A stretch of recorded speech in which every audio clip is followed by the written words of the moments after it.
কারণ যে কোনো মুহূর্তে আমরা হামলা করতে পারি। হ্যাঁ, ওইখানে মাফিয়া কৈলাসরের বিধায়ক, আমি ওইখানে আমার বাড়ি হামলা করবে, আমাকে খুন করবে ইত্যাদি। নমস্কার, স্বাগত আপনাদের ত্রিপুরা নিউজ 8-এ। আমি আপনাদের সাথে আছি পূজা। আমরা প্রতিনিয়ত রাজ্য রাজনীতির বিভিন্ন বিষয় নিয়ে আলোচনা করে থাকি, কিন্তু বর্তমান সময়টা হচ্ছে একটা গুরুত্বপূর্ণ সময়। অর্থাৎ কিছুদিনের মধ্যে রাজ্যের বুকে অনুষ্ঠিত হতে চলেছে দুটি বিধানসভা কেন্দ্রে উপনির্বাচন। আমরা প্রত্যেকেই জানি একটি বিধানসভা কেন্দ্রে সেখানে যিনি বিধায়িকা ছিলেন তিনি তার পদ থেকে পদত্যাগ করেন, এবং অন্য আরেকটি বিধানসভা কেন্দ্রে যিনি বিধায়ক ছিলেন তিনি বিয়োগ হওয়াতে আমরা দেখতে পাই সেই দুটি বিধানসভা কেন্দ্রে রাজ্যের বুকে উপনির্বাচন সংঘটিত হবে আগামী মাসে, অর্থাৎ 5ই সেপ্টেম্বর। সে অনুযায়ী আমরা আলোচনা করতে এই মুহূর্তে আমাদের সাথে পেয়ে গেছি কংগ্রেসের যিনি প্রাক্তন সভাপতি রয়েছেন বীরজিৎ সিনহা স্যারকে। স্যার, প্রথমেই স্বাগত আপনাকে ত্রিপুরা নিউজ 8-এ। ধন্যবাদ, নমস্কার।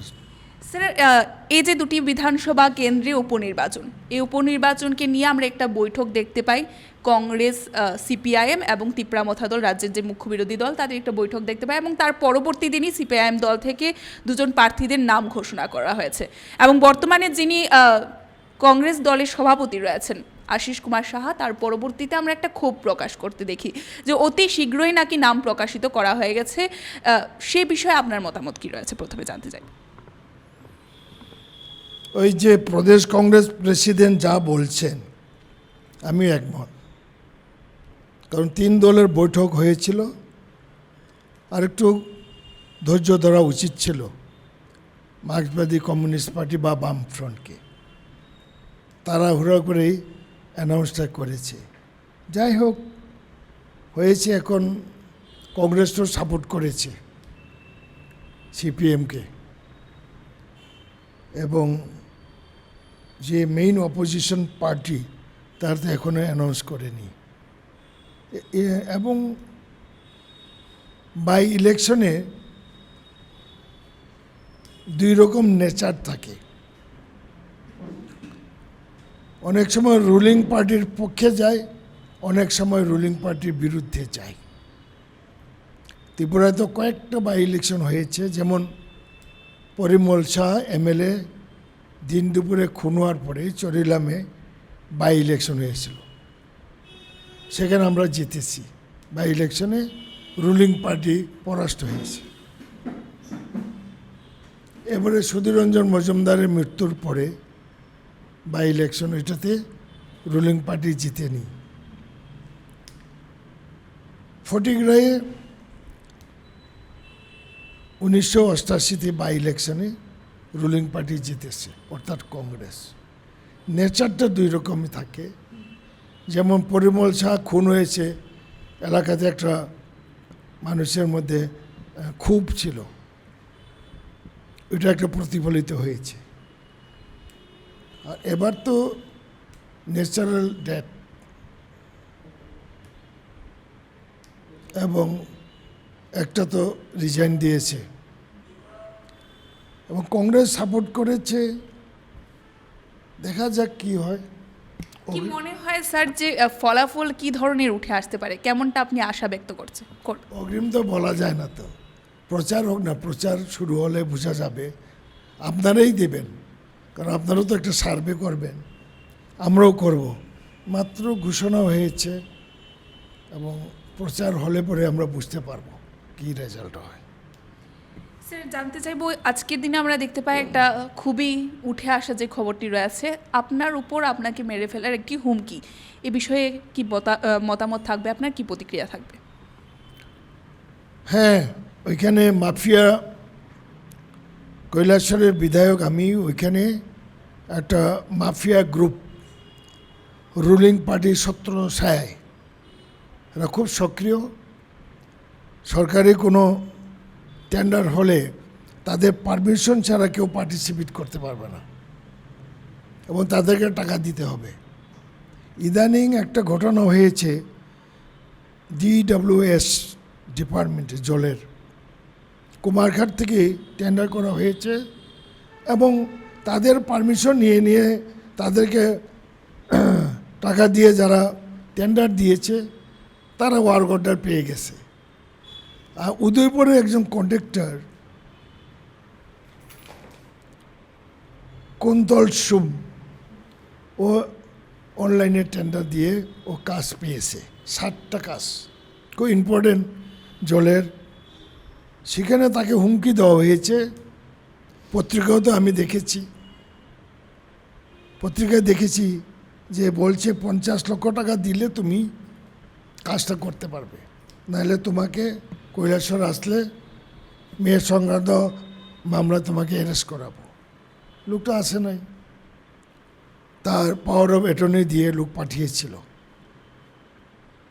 এত প্রেসারে সেই সময় আমি যখন আমার নলেজে আসলো, তখন আমরা ত্রিপুরার মুখ্যমন্ত্রীকে আমি চিঠি একটা দিলাম, এই ঘটনা মাফিয়া গ্রুপ থ্রেট করতেছে, অমুক উদয়পুরের একজন সে লয়েস হয়েছে এবং এক্সিকিউটিভ ইঞ্জিনিয়ার চাপের মুখে তাকে ওয়ার্ক অর্ডারটা দিচ্ছে না।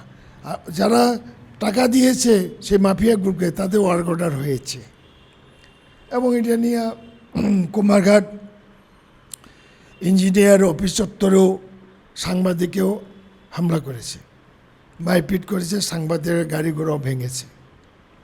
যাই হোক, পরবর্তী সময়ে এটা ম্যানেজ করেছে। কিন্তু এই যে আমি চিঠি দিলাম মুখ্যমন্ত্রীকে, এবং মুখ্যমন্ত্রী তৎক্ষণাৎ চিফ ইঞ্জিনিয়ারকে নির্দেশ দিয়েছেন যে আইন মোতাবেক ব্যবস্থা নেওয়া হোক, যে লয়েস তার ওয়ার্ক অর্ডার দেওয়া হোক। কিন্তু এক্সিকিউটিভ ইঞ্জিনিয়ার প্রাণের ভয়ে ওই 60টা কাজ ক্যান্সেল করেছে। ক্যান্সেল করছে, ঠিক আছে, নতুন টেন্ডার হবে না। ওদের বক্তব্য হলো ফার্স্ট লয়েসের নাম কেটে সেকেন্ড লয়েসকে দিতে হবে না, ওদের লোক দেয় নাই। সেই জন্য দিন দুপুরে কৈলাসহরের এসডিও DWS অফিসটি তালা মারছে। এই আব্দুল মান্নান একজন কন্ডাক্টর, এককালে সিপিএমের ওই মাফিয়া গ্রুপ, এখন বিজেপির মাফিয়া গ্রুপ। এরপরে যাই হোক, অফিস খোলা হয়েছে, এটা পত্রপত্রিকা টিভিতে নিউজ এসছে। এরপরে পুলিশ নির্বিকার, কোনো অ্যাকশন নিচ্ছে না, এটা অরাজকতা। এই যে আমি মুখ্যমন্ত্রীকে চিঠি দিলাম, আমি এটার মধ্যে নাক গলাইলাম, সেই জন্য সে মিটিং করে তাদের যে গ্রুপে 100 লোকের একটা গ্রুপ, এর মধ্যে কংগ্রেস থেকেও গেছে, সিপিএম থেকেও গেছে, বিজেপি তো আছে, অর্থাৎ ছোটো বড় কন্ট্রাক্টর ওরা এই মাফিয়া গ্রুপে আছে, বা contractor association, mainly mafia group. ওই আলাপ আলোচনাতে আমি অডিও জোগাড় করেছি যে তারা আমার বাড়ি হামলা করবে, আমাকে খুন করবে ইত্যাদি।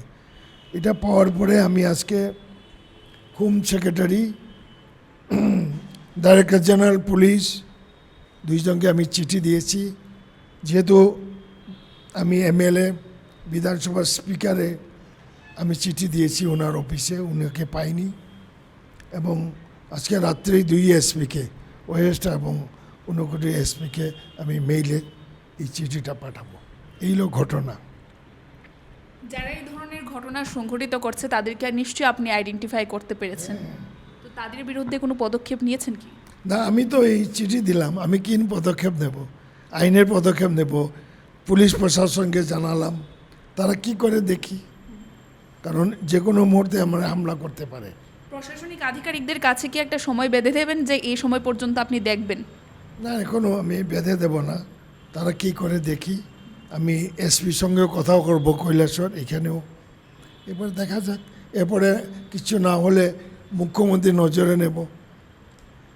আর মুখ্যমন্ত্রী নজরে নেওয়ার পরে তো আশা করি একটা ভিত ব্যবস্থা হবে, যেহেতু মুখ্যমন্ত্রী পুলিশ আধিকারিকদের মিটিংয়েও উনি পরিষ্কার ডিরেকশন দিয়েছেন যে মাফিয়া নামটা মুছে দেও।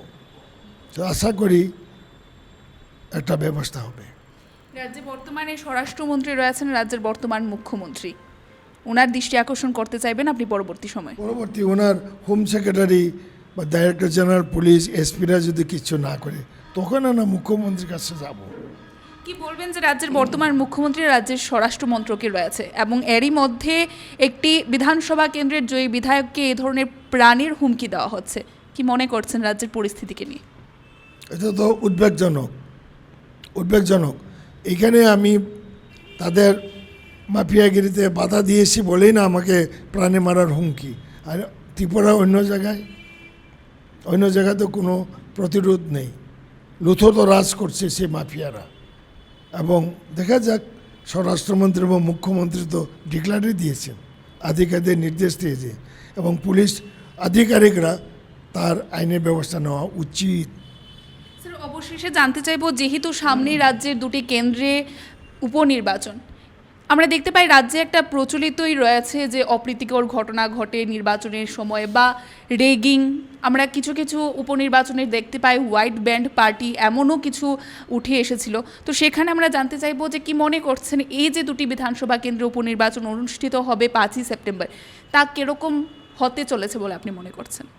ইলেকশন কমিশনের আন্ডারেই তো হবে এবং শুধুমাত্র 2টা বিধানসভা কেন্দ্রের ভোট, একই সাব ডিভিশনে।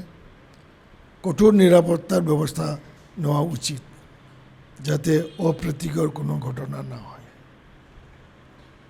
স্যার, একেবারে অবশেষে দাঁড়িয়ে কি বার্তা রাখবেন এই নির্বাচনকেও উদ্দেশ্য করে, বা এই যে রাজ্যের বুকে আপনাকেও আজকে প্রাণে মারার হুমকির পেতে হচ্ছে, তো এই বিষয়গুলোকে কি নির্ভর করে কি বক্তব্য রাখতে চাইবেন?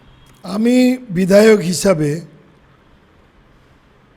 সরকারের কাছে এবং মাননীয় মুখ্যমন্ত্রীর কাছে এই অনুরোধ করব যে উনি যে ডিক্লারেশন দিয়েছেন এটা যাতে কার্যকরী হয়, ওনার আধিকারিকরা কাজ করে। যে আধিকারিক সে মাফিয়াদের মদত দেবে তার বিরুদ্ধেও যাতে বিহিত ব্যবস্থা করা হয়, এটা আমি অ্যাপিল করব। অসংখ্য ধন্যবাদ স্যার। আমরা আজকে রাজ্য রাজনীতিতে উঠে আসা বেশ কিছু বিষয়, সামনেই রয়েছে রাজ্য উপনির্বাচন এবং তার পাশাপাশি আমরা যদি দেখি আজকের দিনে দাঁড়িয়ে যিনি কংগ্রেসের প্রাক্তন সভাপতি রয়েছেন, তাছাড়াও বিধায়ক বর্তমানে, ওনার উপর যে প্রাণে মারার হুমকি, তাকে নিয়ে ওনার প্রতিক্রিয়া কী ছিল তা আমরা তুলে ধরার চেষ্টা করেছি। এখনকার মতো আমাদের এই সংবাদ আমরা এখানেই শেষ করছি। পরবর্তী আপডেটস দেখতে অবশ্যই চোখ রাখবেন ত্রিপুরা নিউজ 8-এর পর্দায়। নমস্কার।